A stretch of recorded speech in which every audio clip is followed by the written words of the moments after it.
You probably know that Alaska is American and that it was bought from Russia long time ago. For people, it wasn't such a big deal, but this huge pile of ice, which many Americans considered as useless, turned out to be extremely important and literally changed the US future. Cool, but how? We go back to year 1867, America is right after Civil War, and the country is basically rebuilding itself step by step. Then, there is this guy, the Secretary of the States. One beautiful day, he announces, "Hey Americans, we are buying Alaska." People thought he is crazy. Actually, no wonder, because at that time, they literally saw it as huge land of nothing and ice. In order for this deal to happen, Russia needed a reason to sell it and America to buy. So, why did Russia want to sell Alaska? Simply, they were broke after Crimean War and needed money. It was really big and far, which means very hard to protect. At that time, Russia was a big rival with Britain, which had colony in today's Canada. Since it was so right next to Britain, Alexander II desperately needed to sell it to anybody except them. They were lucky enough during those years, US wanted to expand in America as much as possible. The country was in pretty good condition, or at least better than Russia was, and they wouldn't complain if they had control over Alaska. Because the secretary dreamt of buying the land for so long, it looked like a perfect deal for him to grab it into his hands. One of the reasons was an opportunity to increase trades with Asian countries, and he also kind of wanted to show that Europe is not the only one who has control on American continent. So they met on March 30th, 1867 and made it happen. Alexander II and US President at the time agreed on a price of $7,200,000, which is literally nothing today. Even after inflation, it's just $160 million of today's dollars. Right after, most people thought that this was a horrific mistake. Not only it's brutally cold there, but there was literally nothing. No cities, barely any roads, and most people who got there instantly moved away. Newspapers and politicans started basically mocking Seward because they believed the land is worthless. People even made the nickname for the purchase, calling it Seward's Folly, meaning it was so dumb and waste of money. The only advantage at the time was the price. $7 million for 600,000 square miles equals to 2 cents per acre, which for many people sounds like free. It was huge. Its size was about 20% of lower states, which seemed like significant upgrade in territory at least. Alaska was basically little bit neglected. Government had bigger problems to deal with after Civil War, and during first years, it caused many problems and didn't have so much advantages. Year 1896, things start to turn around. In Klondike region, just a little bit more on north, group of prospectors found gold. Suddenly, everyone is rushing to Alaska to get rich as fast as possible. About 100,000 people went to north, but more than half of that died because of extreme conditions. Even though the gold locations wasn't exactly in Alaska, miners had to go through it to reach Klondike. The main entry points were Skagway and Dyea, small cities where people usually stopped before searching for gold. Both cities grew from a couple hundred residents to thousands, just because everyone was rushing to get rich. But it didn't really stop there.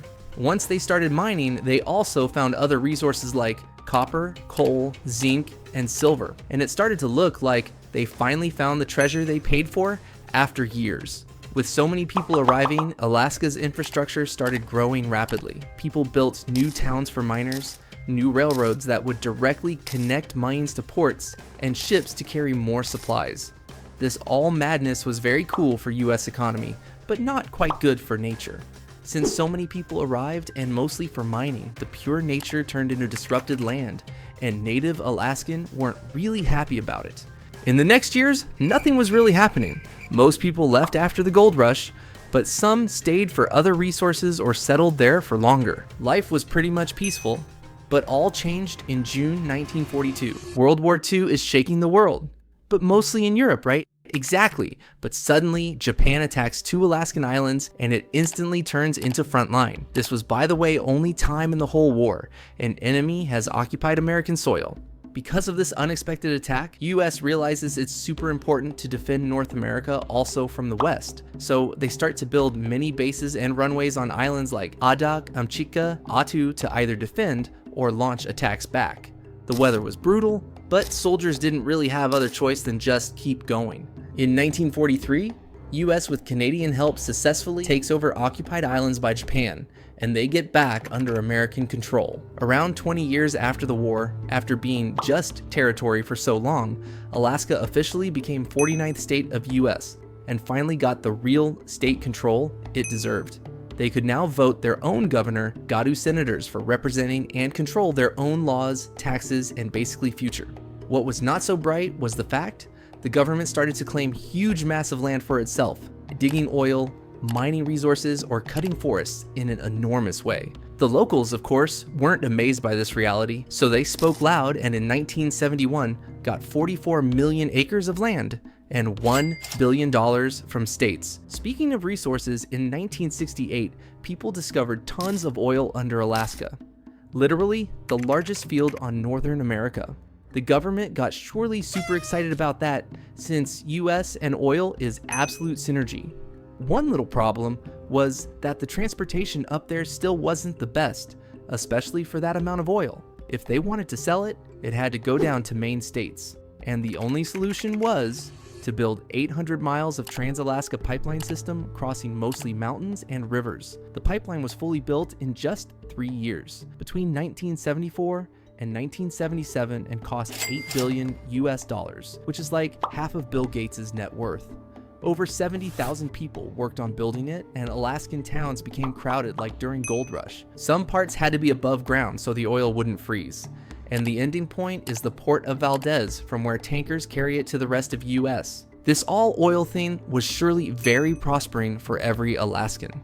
From the tax revenue oil brought, they could build new schools, hospitals, roads, and almost every town grew pretty quickly. But the leaders wondered, cool, but what are we gonna do when oil runs out? Because of this, in 1976, residents voted to save 25% of oil money to savings fund. And now, every resident gets annual payout for the oil money, which can be over $2,000 in some years. So now, not only Alaska printed tons of money over the years, it became a strategic point during World War II and also the Cold War. We know the main enemy was Russia.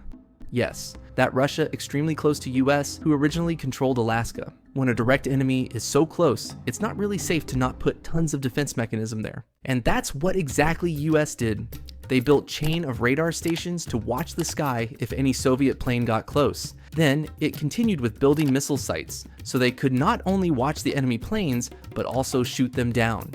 Alaska became home to new air bases like Elmendorf or Eielson, so now they own bases, planes, and bombers as well.